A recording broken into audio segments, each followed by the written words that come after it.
फरवरी महीने में यूपी का मौसम पूरी तरह से बदल गया है। हाल फिलहाल यूपी के कई शहरों में तापमान लगभग 30 डिग्री सेल्सियस के आसपास दर्ज किया जा रहा है।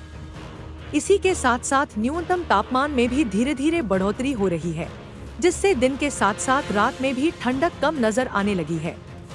मौसम विभाग के अनुसार आने वाले 48 घंटों में तापमान में थोड़ी गिरावट देखने को मिल सकती है, लेकिन मौसमी रुख में बदलाव के कारण रात के समय ठंड की अनुभूति अब काफी कम हो गई है।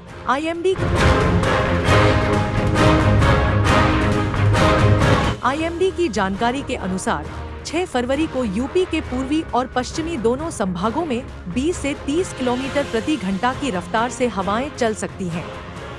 इन हवाओं के साथ सुबह के समय कुछ जिलों में हल्का कोहरा भी दिखने की संभावना है, जबकि 7 फरवरी को मौसम सामान्य रहने का अनुमान है।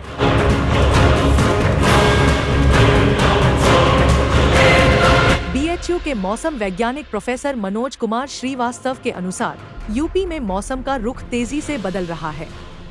अनुमान है कि आने वाले 2 से 3 दिनों में अधिकतम और न्यूनतम तापमान में 2 से 3 डिग्री सेल्सियस की गिरावट हो सकती है।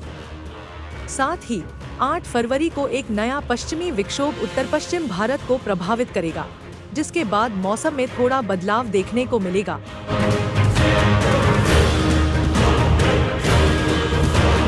लखनऊ स्थित अमौसी मौसम केंद्र की जानकारी के अनुसार बुधवार 5 फरवरी को यूपी में सबसे कम न्यूनतम तापमान अयोध्या और बुलंदशहर में दर्ज किया गया, जहां न्यूनतम तापमान 10.0 डिग्री सेल्सियस रहा, जो बीते दिन की तुलना में 1.0 डिग्री सेल्सियस ज्यादा था।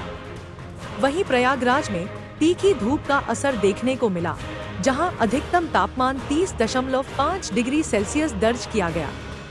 वाराणसी में भी अधिकतम तापमान इसी के करीब रहा। पटना, मुजफ्फरपुर, गया, पूर्णिया, भागलपुर, पश्चिम चंपारण, बक्सर और डेहरी जैसे शहरों में भी तापमान का हाल इसी प्रकार दर्ज किया गया है।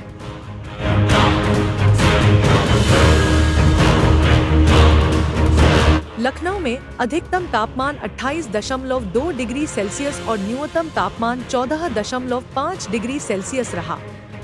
आगरा में तापमान क्रमशः 24.2 डिग्री सेल्सियस और 13.9 डिग्री सेल्सियस रहा, जबकि कानपुर में यह 26.8 डिग्री सेल्सियस और 13.2 डिग्री सेल्सियस के आसपास दर्ज किया गया।